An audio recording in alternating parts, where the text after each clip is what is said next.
নমস্কার বন্ধুরা, সবুজ দ্বীপের সবাইকে স্বাগত। বন্ধুরা, এটা দেখো বুগেনভেলিয়া, যেটাকে আমরা বাগান বিলাস বলি, অনেকে কাগজ ফুল বলে। তো এতে ফুলের পরিমাণ দেখো, পুরো একদম গাছটা পুরো ভরে গেছে ফুলে। প্রত্যেকটা গাছে ফুল একদম পুরো ভর্তি। তো এর নিশ্চয়ই কোনো একটা কারণ আছে। তো এত ফুল ধরানোর চাবিকাঠি হচ্ছে এর খাদ্যের ব্যবস্থাপনা। কিন্তু খাবার যদি ঠিকঠাক দেওয়া হয়, ঠিক নিয়মে যদি দেওয়া হয়, তাহলে পরে কিন্তু এরকম ফুল তোমাদের গাছেও হবে, একদম ফুলে ভরে যাবে গাছগুলো। তো আজ তোমাদের আমি দেখাবো এই বুগেনভেলিয়ার খাবারের ব্যবস্থাপনা কি করব, আর এত পরিমাণে ফুল কিভাবে হবে। যদি খাবারটা ঠিকঠাক দাও তোমরা, এবং খাবারের রেশিও যদি ঠিক রাখো, তাহলে পরে তোমাদের গাছগুলো এরকমই ফুলেই ভরে যাবে। তো এর যে আমার যে সিক্রেট একটা খাবার, সেই খাবারটা আজ আমি তোমাদেরকে শেয়ার করব। এদেরকে আমি কি খাবার দিই, আর এত ফুল কীভাবে হয়, তার কতগুলো টিপসও তোমাদেরকে আমি শেয়ার করব আজ। বন্ধুরা, খাবারগুলো এই দেখো খাবার। তো এগুলো, এই ফার্টিলাইজারগুলো, এখানে বেশ কিছু অর্গ্যানিক ফার্টিলাইজার আছে আর কিছু রাসায়নিক ফার্টিলাইজারও আছে। তো এটা হচ্ছে সিউইড এক্সট্রাক্ট, সিউইড গ্র্যানিউলস আর কি, সিউইড এক্সট্রাক্টের গ্র্যানিউলস। এই সিউইড, এটা হচ্ছে এটা নিম খোল। এটা গুঁড়ো সরিষার খৈল, যেটা চটি খৈল আর কি। এটাকে বাড়িতে মিক্সিতে গুঁড়ো করে নেওয়া হয়েছে। তাতে কি হয়, ভেজাল হওয়ার সম্ভাবনা কম থাকে, পিওর খৈলটা পাবো আমি। আর এটা হচ্ছে পুরনো গোবর সার, শুকনো করে রাখা।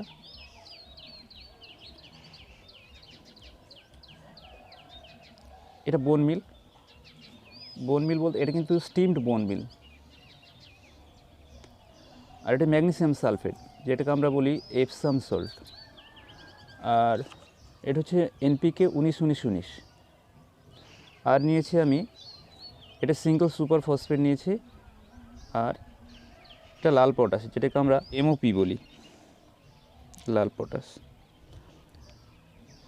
তো ঠিক আছে, দেখো এবার আমরা কোনটা কত রেশিওতে কত পরিমাণে নিচ্ছি। হ্যাঁ, আর নেব আমি এর সঙ্গে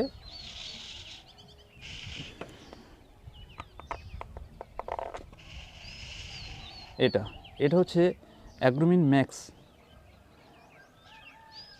তো ঠিক আছে, তোমাদেরকে আমি দেখাচ্ছি কি কোনটা কতটা পরিমাণে নিচ্ছি। বন্ধুরা, প্রথমে নিচ্ছি বোন মিল নিচ্ছি আমি 10 চামচ।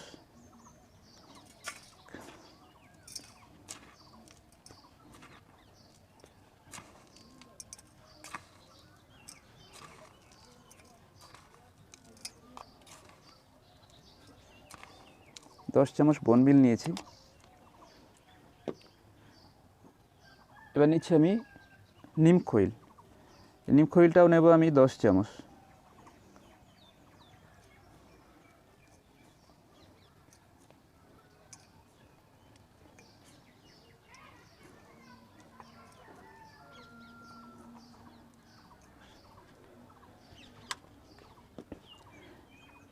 এবার নিচ্ছি সরিষার খৈল, এটা নেব আমি 5 চামচ।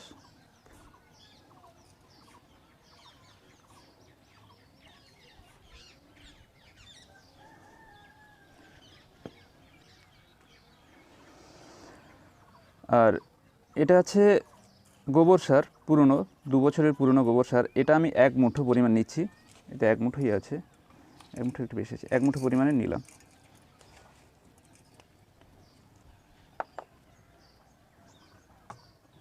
ম্যাগনেসিয়াম সালফেট নেব আমি 5 চামচ।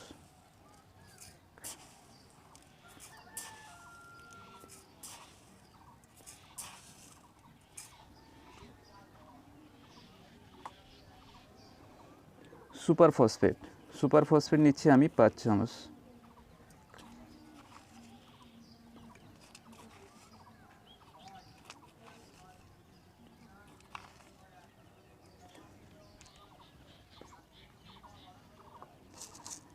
এনপিকে, ইকুয়াল রেশিওর এনপিকে, এটা আমি নেব 5 চামচ।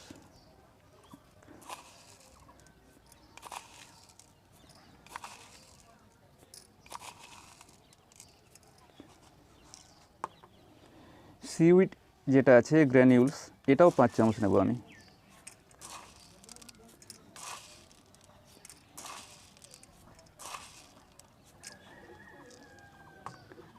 আর নিচ্ছি আমি পটাশটা নেব কিন্তু আমি 10 চামচ।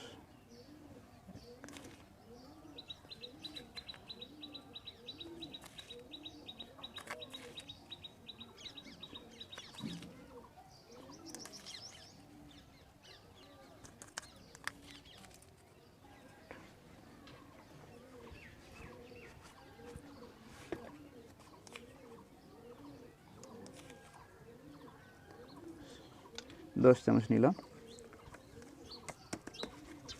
আর এর সাথে আমি অ্যাগ্রোমিন ম্যাক্স, এটা একটা মাইক্রোনিউট্রিয়েন্ট, এটা আমি কিন্তু 1 চামচই দেব।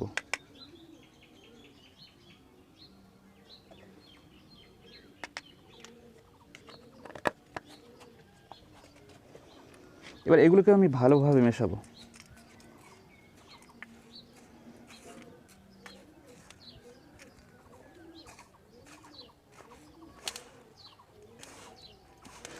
এটা একটা মিশ্র খাবার তৈরি হয়ে গেল। আর আমি এটা বড় গাছ যেগুলো আছে আমার 10 ইঞ্চি টবে যে গাছগুলো আছে, তাতে আমি এটা দেবো 3 চামচ করে। আর ছোট যেগুলো 6 ইঞ্চি টবে যেগুলো আছে, তাতে আমি 1 চামচ করেই দেবো। আমি মিশিয়ে ফেলেছি। আর এই যে মিশ্র যে ফার্টিলাইজারটা গাছের আমি দেবো, এতে গাছ কিন্তু সমস্ত রকমের ম্যাক্রোনিউট্রিয়েন্ট এবং মাইক্রোনিউট্রিয়েন্ট সবগুলোই কিন্তু গাছ পেয়ে যাবে। ফলে গাছ কিন্তু ফুলে ভরে যাবে একদম। এটা একটা 10 ইঞ্চি টব, তো এতে বেশ কিছু আগাছা হয়েছে। আমি আগাছাগুলো পরিষ্কার করে নিচ্ছি। আগাছা বলতে এগুলো ধান গাছ বেরিয়েছে, ধানের ভুসি দেওয়া তো ধান গাছ বেরিয়েছে, তুলে নিই।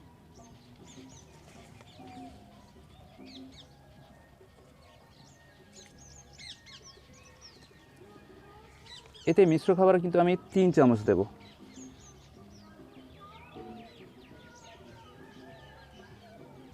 টবের গা ধরে দেবো একদম, গাছের গোড়াতে আমি দেবো না।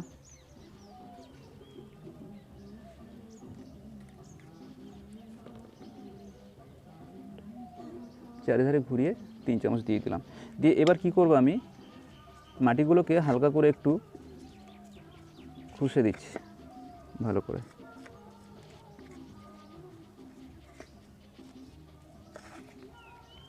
সাইডের মাটিগুলো খুঁজবো বেশি, আমি উপরে যে ফিডিং রুটগুলো আছে ওগুলোতে বেশি আমি আঘাত করব না। তো হয়ে গেল। এবার আমি কি করব, এতে জল ঢেলে দেবো। তো বন্ধুরা, এইভাবে প্রত্যেকটা গাছে এই ফার্টিলাইজার তোমরাও দাও, দেখবে গাছগুলো একদম ফুলে ভরে যাবে। তবে আরেকটা কথা বলি, যে গাছের জলটা কিন্তু তোমাকে বুঝে দিতে হবে, কারণ এর জল দেওয়াটা একটা ব্যাপার আছে। জলের উপরে কিন্তু ফুল নির্ভর করে গাছের। ধরো এই গাছটা, এটা একটা ছোটো একটা কাটিংয়ের চারা, কয়েক মাস বয়স হচ্ছে। তো আমি কিন্তু এতে ফার্টিলাইজার দেবো, আর এতে আমি জল দিয়ে দিয়েছি সকালে। তো এতে কিন্তু আমি জল এখন খুবই কম দেবো। এই গাছটাকে আমি খুব ট্রেসে রাখবো, মানে মাটি পুরো শুকিয়ে যাবে, গাছটা একটু ঝিমিয়ে যাবে, তারপরে আমি এতে জল দেবো, তার আগে নয়। কারণ ট্রেসে না রাখলে কিন্তু গাছে ফুল আসবে না, ঠিক আছে? আর সেই সঙ্গে আমার এই মিশ্র খাবারটা আমি নিয়মিত দিয়ে যাবো, সপ্তাহে 1 বার করে, বেশি নয়, সপ্তাহে 1 বার করেই আমি দেবো। তো আর যদি কিনা তুমি সমান জল দিতেই থাকো, তাহলে পরে কী হবে, কিন্তু ফুল আসবে না, গাছগুলো শুধু লম্বা হয়ে যাবে আর পাতাগুলো অনেকটা মুড়ে যাবে। আর যখন দেখছো গাছে ফুল এসছে, তখন কিন্তু জলের ঘাটতি করলে হবে না। যে এরকম যখন ফুলে ভরে যাবে গাছগুলো, তখন যদি তুমি জলের ঘাটতি দাও, তাহলে পরে কিন্তু সমস্ত ফুলগুলো ঝরে নষ্ট হয়ে যাবে। আর ছোট গাছগুলোতে লক্ষ্য রাখবে, যেগুলোতে ফুল আসেনি আর কি, যেমন এই ছোটো গাছটাতে ফুল এসছে, এতে আমি মোটামুটি জল দিয়ে যাব। কিন্তু যেগুলোতে তোমাদেরকে আগে বলেছি, ধরো এই ছোটো গাছগুলো, এগুলোতে ফুল আসেনি, এগুলোকে আমি এখন ট্রেসে রাখবো। আজকে যে সার দিয়েছি আজকে অবশ্যই আমি কিন্তু এদেরকে জল দেবো, কিন্তু তারপরেই যখন দ্বিতীয়বার জল দেবো তখন কিন্তু গাছের পাতাটা দেখো, গাছের পাতা কিন্তু ঝিমিয়ে গেছে। আমি একটু আগেই জল দিয়েছি এতে, মানে সার দেবো বলে। তো গাছের পাতা এমনি ঝিমিয়ে যাবে, তারপরে এতে জল দিতে হবে, মানে মাটিটা পুরো শুকিয়ে যাবে একদম, তারপরে এতে জল দেবো। আমার এধারে একটা বড় গাছ আছে, এটাতে এখন ফুল আসেনি, সেই জন্য এই গাছটা তোমাদের দেখাচ্ছি। আর মাটিটা পুরো দেখো শুকিয়ে একদম খটখটে হয়ে গেছে। এই গাছটা দেখো, এই গাছটা যথেষ্ট বড় গাছ, এতে সবে ফুল আসছে। তো এর মাটি দেখো, এর মাটি কিন্তু পুরো শুকিয়ে গেছে একদম, মাটিটা পুরো শুকিয়ে গেছে একদম শুকনো মাটি। তো আমি কিন্তু এইভাবে রাখবো, তারপরে যখন দেখবো এখন তো ফুল এসছে এতে, এতে আজকে আমি সার দেবো প্লাস এতে জল আমি দিয়ে দেবো। তো তোমরা এইভাবে জল আর এই মিশ্র খাবারটা দিতে থাকো গাছে, দেখবে যে প্রচুর ফুল হবে গাছ। বন্ধুরা, তোমরা তো জলের ব্যবস্থা আমরা ওটা শুনলে। তো এবার হচ্ছে এই বুগেনভিলিয়ার যে পটিং মিডিয়া, যে যাতে আমি গাছটা লাগাচ্ছি আর কি, সে মিডিয়াটা কিন্তু ফুল আসার ক্ষেত্রে খুব বড় একটা ভূমিকা পালন করে। হ্যাঁ, তো এই মিডিয়াটা কিন্তু ওয়েল ড্রেন মিডিয়া হওয়া দরকার আছে। তো মিডিয়াটা কেমন হবে, তো সেই নিয়ে তোমাদেরকে আমি পরে একটা ভিডিও তোমাদেরকে দেখিয়ে দেবো, অসুবিধা নেই। আর একটা জিনিস যেটা, এই বুগেনভিলিয়া কিন্তু প্রচুর পরিমাণে সূর্যালোক পছন্দ করে, মানে এ যত বেশি রোদ্দুরে রাখবে না এতে তত বেশি ফুল হবে। তো সেই কারণে গাছটাকে ফুল সানলাইটে তোমরা রাখবে কিন্তু গাছটাকে, ঠিক আছে? তো আজ তাহলে এই পর্যন্ত, ততক্ষণ সবাই সুস্থ থেকো, ভালো থেকো। আর চ্যানেলটাকে কিন্তু সবাই সাবস্ক্রাইব করো, বন্ধুদের কাছে শেয়ার করে দিও আর লাইক করো। আর যদি কোনো অসুবিধা হয় তাহলে অবশ্যই আমার সঙ্গে কন্ট্যাক্ট করো, আমি অবশ্যই তোমাদেরকে সাহায্য করব। নমস্কার, সবাই সুস্থ থেকো।